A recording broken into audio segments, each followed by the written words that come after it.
¿Cómo están? Me alegra poder encontrarme con ustedes en esta segunda semana. He recibido sus resoluciones del ítem 3 de la actividad 1 que iniciamos en la clase del martes pasado, y ya pude armar el aula. Supongo que ustedes también tienen el ingreso a la misma. En cualquier circunstancia de problemática me escriben y se lo mando por correo. Bueno, vamos a partir de algunas cuestiones que hemos trabajado en la clase anterior, que tiene que ver con el espacio curricular que vamos a transitar este año, que está dividido en 2 tramos, que son tramos independientes, o sea que hay que aprobarlos en forma independiente para poder aprobar el espacio curricular. Pero a su vez, teniendo en cuenta que esta asignatura o este espacio curricular es troncal para 4º año y es necesario tener la cursada aprobada para poder cursar los espacios del campo específico de 4º año. Entonces es como un desafío muy grande. En la clase del día martes hemos trabajado algunas cuestiones que voy a compartir ahora, y que tiene que ver con la puerta de entrada a este tramo que se llama estructuras algorítmicas. Y nosotros vamos a ingresar a este tramo a través del álgebra de Boole. Yo hice un pequeño recorrido histórico de cómo surge este álgebra y la importancia que tiene para el desarrollo digital. Lo que estuve comentando es que el álgebra de Boole es una estructura muy simple que está compuesto por un conjunto de 2 elementos, que en la aplicación lógica esos elementos son variables que toman valores de verdad o de falsedad, de negativo o positivo. El valor falso tiene su correlato con el 0 y el valor verdadero con el 1. El apagado es el 0, el prendido es el 1, el verdadero es el 1 y el falso es el 0. O sea que son términos que nosotros conocemos de otros entornos. También estuvimos hablando que esta estructura algebraica tiene una cierta propiedades que cumple, que vamos a estudiar próximamente. Y hablamos de lo que llamamos expresiones booleanas, que son expresiones que aplicamos para, dada una afirmación, establecer el grado de verdad o falsedad. Eso es lo que estuvimos charlando en la clase anterior, y surgieron unos problemitas que trabajamos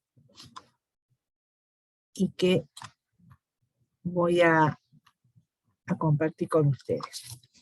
En clase trabajamos una actividad que tenía 4 ítems. Nosotros en clase trabajamos el primero y el segundo. Y el ítem, inicialmente, el A decía, suponiendo que X y Z son números enteros, proponga expresiones que verifiquen que que Z es mayor que X o Y.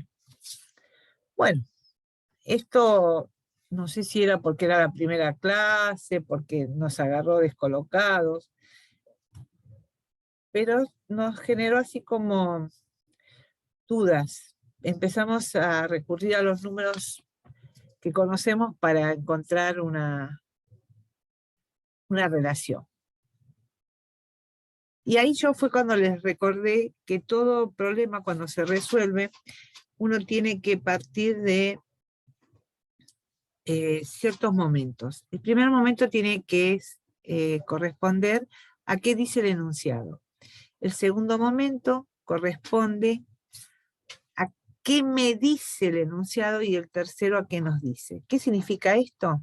Que en el primer momento leemos la consigna para ver dónde estamos parados, qué es lo que sabemos para poder iniciar la resolución.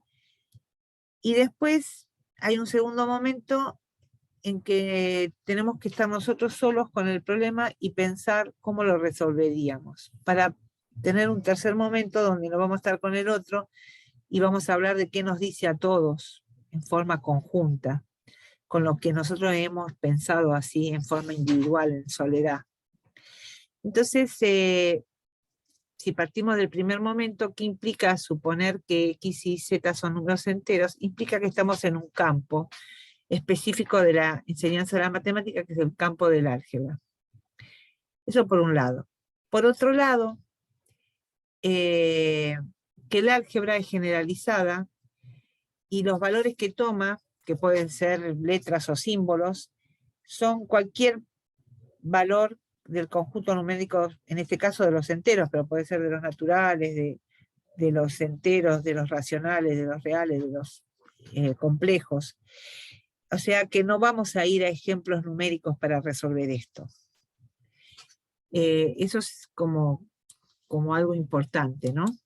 El álgebra tiene esas cuestiones que no requieren de números concretos para poder hacer la resolución.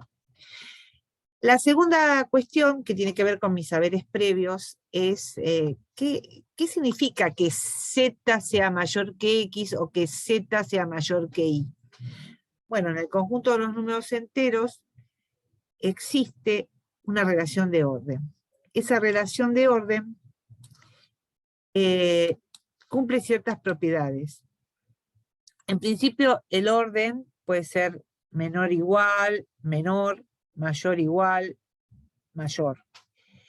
El orden que yo establezco cumple ciertas propiedades.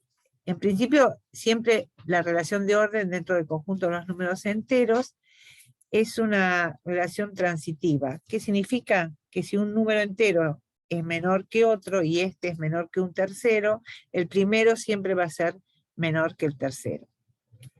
Eso por un lado. Y por otro lado, no cumple la propiedad simétrica que si un número Z, X, Y, lo que sea, es menor que otro, al revés la propiedad no se cumple. O sea, si Z es menor que X, entonces X es mayor que Z. No es un ida y vuelta. Entonces, teniendo en claro esas dos cuestiones, hay otras cuestiones compatibles con la suma y el producto. Si un número es menor que otro, si yo le sumo un tercero, el orden sigue cumpliéndose para todos los números enteros. Ahora, ojo, en el producto hay que poner una condición, una restricción. Si un número es menor que otro, al multiplicar por un tercero, va a seguir siendo menor siempre y cuando el tercero sea mayor que 0. Eso es algo que tengo que tener en cuenta y que es un saber previo que me va a permitir resolver estas actividades. El enunciado 1 lo trabajamos en clase y bueno, y ahí establecimos algunas cuestiones. En principio, que había muchas posibilidades, pero hemos tomado algunas. Una de las que tomamos y que dio resultado fue pensar que X es menor que Y, menor que Z. Al principio era como que no podíamos darnos cuenta que no era trabajar en forma de pareja, sino que había que trabajar los tres elementos en forma conjunta. Cuando ya pudimos establecer que X y Z se tenían que relacionar conjuntamente, se planteó esta posibilidad donde se pudo deducir que esta podía ser viable. Se planteó la segunda posibilidad que se verificó que no podía ser viable. Esta tercera, que yo escribí acá, la vi escrita en algunos grupos y lo que quiero decir es que tenemos que tener mucho cuidado porque no podemos plantear la relación entre los tres elementos del conjunto de los números enteros con dos relaciones de orden simultáneas. Pensamos que son las relaciones en un sentido o en el otro, pero trabajarla en forma simultánea no podemos porque no podemos analizar los tres elementos conjuntamente. Bien, por eso de la falla de la propiedad simétrica. Entonces después quedan algunas otras posibilidades, pero a mí no me está pidiendo el enunciado que yo nombre todas. A mí me pide que busque expresiones. Entonces no me condiciona a decir, agotá todas las posibilidades. Me dice, busque expresiones. Yo tengo que encontrar expresiones posibles. Entonces acá yo les dejo abiertas algunas, unas que ya me doy cuenta que no son viables y otras que sí, pero bueno, las tendría que analizar. El enunciado B me establecía que yo tenía que establecer el orden entre los tres elementos de tal forma que X esté entre Y y Z. Entonces, acá surgió una idea que plantearon y que era viable. No sé si llegamos a ver, pero si alguien lo quiere hacer y lo quiere explicitar y lo quiere justificar, pensar si existen otras posibilidades que puedo plantear, porque acá está planteada Y menor que X, menor que Z. Y vimos que el orden podía ser mayor, igual, menor, igual, así que bueno, son cuestiones que yo puedo pensar. Bueno, el que ustedes mandaron el día viernes 19 me parece interesante porque hubo muchas respuestas. Yo hice un cuadrito que ahora se los voy a compartir, pero rescaté 8 posibilidades porque algunas eran similares a las que se presentaban sin ninguna argumentación en especial, entonces dije, bueno, está incluida en otras que sí están argumentadas. El enunciado este dice que hay que establecer el orden entre X y Z para que X sea menor que Y Z, pero además Y es menor que Z y mayor que X. Entonces acá surgen unas ciertas posibilidades de la lectura. En principio el enunciado me está diciendo que X es menor que Y. Lo simbolicé. Después me dice que X es menor que Z, lo simbolicé. Después me dice que Y es menor que Z, lo simbolicé. Y después me dice que Y es mayor que X, también lo simbolicé. Acá, esta es la que yo veo que aparece y que está argumentada. Por ahí le falta un poco más de argumentación, pero en las resoluciones que ustedes presentaron está argumentado, siempre y cuando se entienda y que no haya un contraejemplo que me anule lo que estoy diciendo. ¿Sí?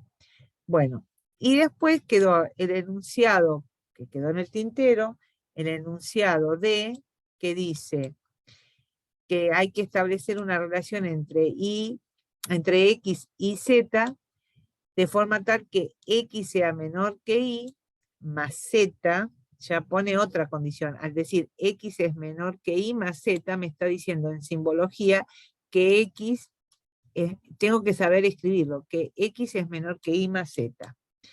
Después me da otra consigna en el enunciado, que X es mayor que Y, o sea que X es mayor que Y, también en simbología, que X es mayor que Z, y además me dicen que X no es par.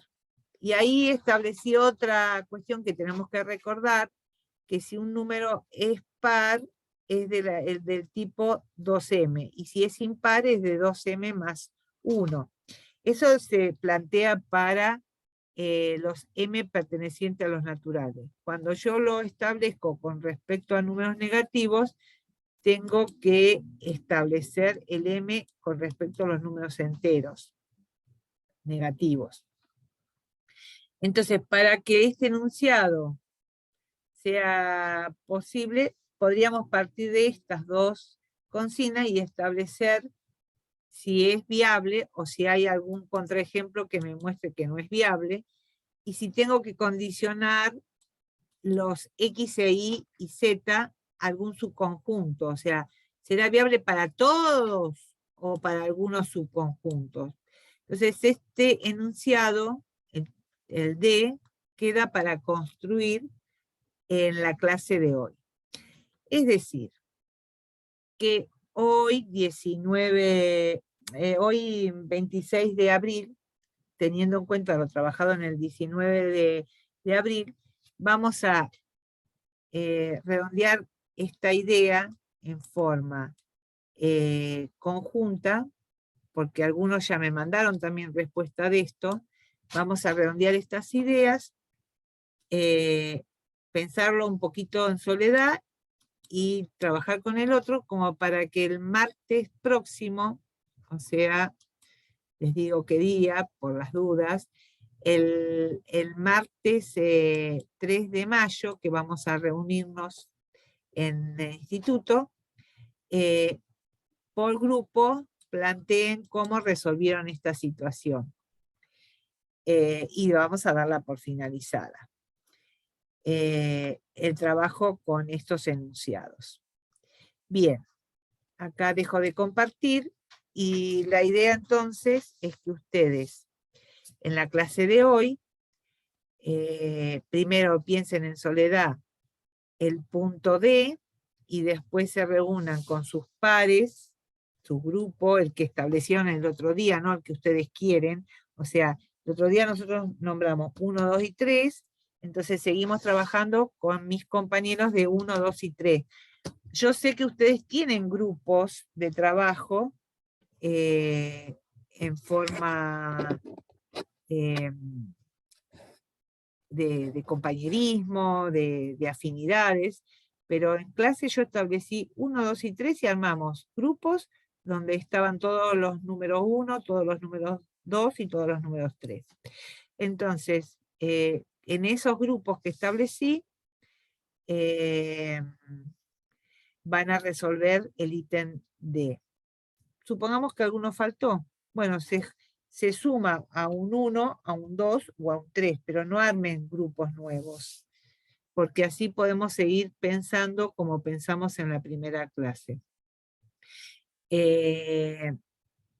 Doy por finalizado las resoluciones del ítem A, B y C, porque todos llegaron a una respuesta favorable y la compartieron, y en el cuadro que yo les voy a mostrar ahora, eso se visibiliza. Un segundito.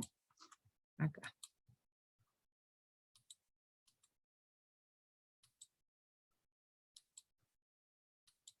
Estas son las consignas que ustedes me mandaron y todos más o menos dieron respuesta individual. Ahora podrían trabajar esto en forma de grupo, porque acá están, no puso los nombres y los apellidos de quienes me mandaron la respuesta.